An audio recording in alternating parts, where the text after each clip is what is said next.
Soyez les bienvenus, chers participants, à la 5e édition des Journées scientifiques du CAMES. Vous avez l'honneur à Amogu Olarewaju. J'ai le plaisir de vous présenter les résultats de nos travaux de recherche dont le thème est intitulé « Efficacité des rhizobatteries PGPR isolées des sols ferrugineux sur la croissance du maïs en conditions contrôlées au centre du Bénin ». Notre présentation s'articulera autour des points ci-après. Après une brève introduction, le matériel et la méthodologie seront présentés, suivis des résultats de discussion, et nous terminerons par une conclusion et quelques perspectives. Face à la population qui ne cesse de s'accroître et aux besoins sur le plan alimentaire qui en découlent, l'augmentation du rendement et la durabilité de la production agricole sont devenus des enjeux majeurs. Toutefois, le secteur agricole est confronté à des problèmes dont le plus important est la baisse de la fertilité des sols. Les systèmes actuels mis en place pour augmenter la productivité sont fortement dépendants de l'utilisation des engrais chimiques qui contribuent à la baisse de la fertilité biologique des sols en raison de la perte associée à la biodiversité microbienne bénéfique aux plantes. Dans ce contexte, il est donc urgent de recourir à des technologies intégrant les micro-organismes, dont les PGPR, afin de promouvoir une agriculture durable. Les PGPR sont les bactéries qui colonisent activement les racines des plantes au niveau de la rhizosphère. Ces bactéries sont reconnues pour leur capacité à produire des substances impliquées dans la croissance et le développement des plantes. Différentes formulations à base de PGPR sont de nos jours commercialisées. L'objectif de notre étude est d'utiliser les rhizobactéries PGPR pour améliorer la productivité du maïs au Bénin. De manière spécifique, il s'est agi de mettre en évidence l'efficacité des rhizobactéries PGPR seules ou en combinaison sur la croissance du maïs, d'apprécier l'efficacité des rhizobactéries PGPR seules ou en combinaison sur le rendement en biomasse du maïs. Le matériel utilisé au cours de notre étude est constitué des semences de maïs de la variété EVDT et de 9 souches de rhizobactéries. Les souches ont été mises en culture et l'inoculum a été préparé après la détermination de la densité optique. Le dispositif expérimental mis en place est un bloc aléatoire de 7 traitements et 3 répétitions. Le tableau 1 montre la composition des traitements évalués. Le sol utilisé au cours de l'étude a été prélevé à Gobé, dans le centre du Bénin, et tamisé puis stérilisé à 120 degrés Celsius. 3 kg de ce sol ont été répartis dans des pots à l'intérieur de la serre. Des pokers ont été ouverts, 2 graines ont été introduites à l'intérieur des pokers et les semences de maïs ont été inoculées avec 10 ml de la situation bactérienne. Les pokers ont été immédiatement recouverts. Les paramètres tels que la hauteur, le diamètre au collet et la surface foliaire ont été déterminés. La biomasse aérienne et la biomasse souterraine ont été arrachées à la fin de l'étude, à la fin de l'essai, bien sûr, et séchées à l'étude pendant 3 jours à 70 degrés Celsius.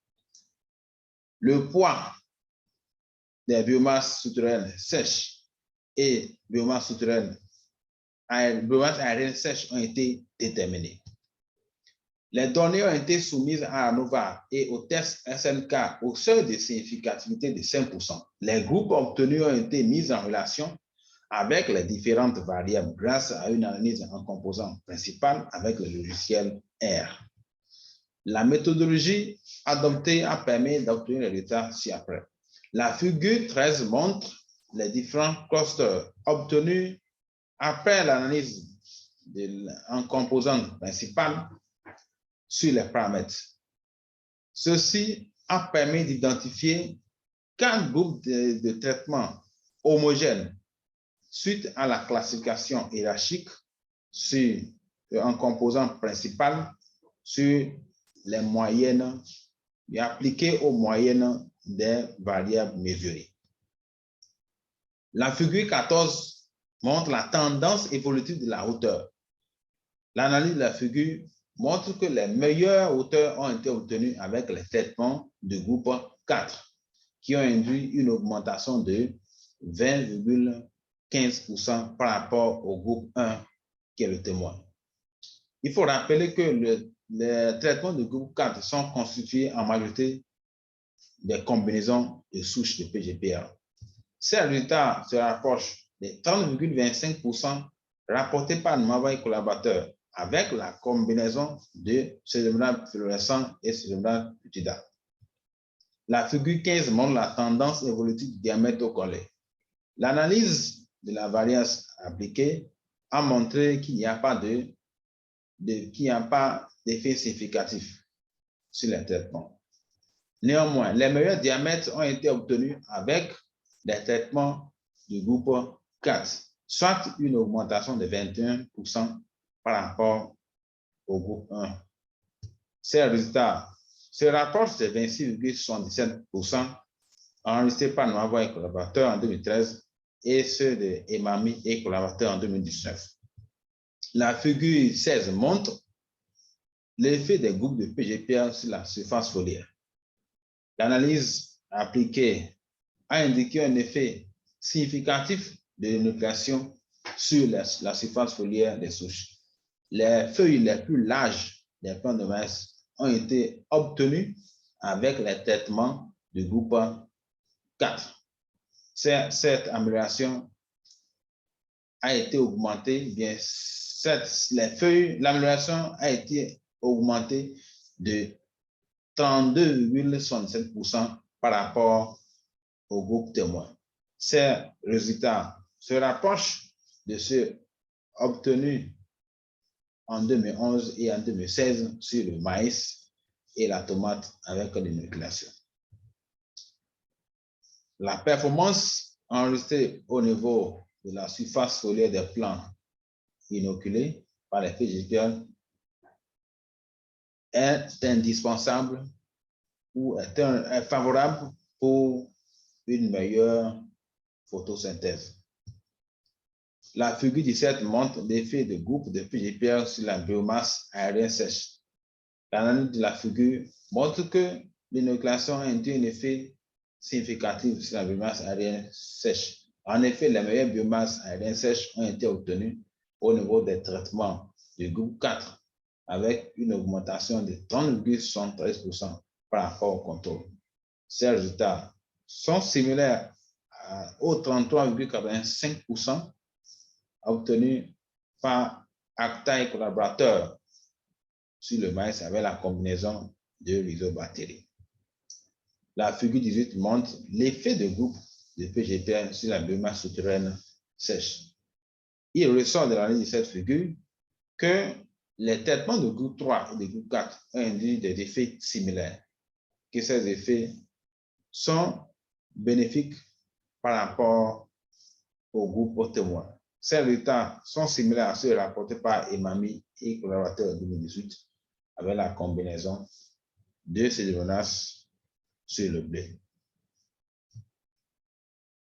La performance enregistrée au niveau de la biomasse des plants est liée à la capacité des souches à produire des hormones de croissance tels que orcine et gibberelline, qui sont connus pour leur effet stimulateur des douces stimulants, des poils absorbants et de la croissance des parties aériennes.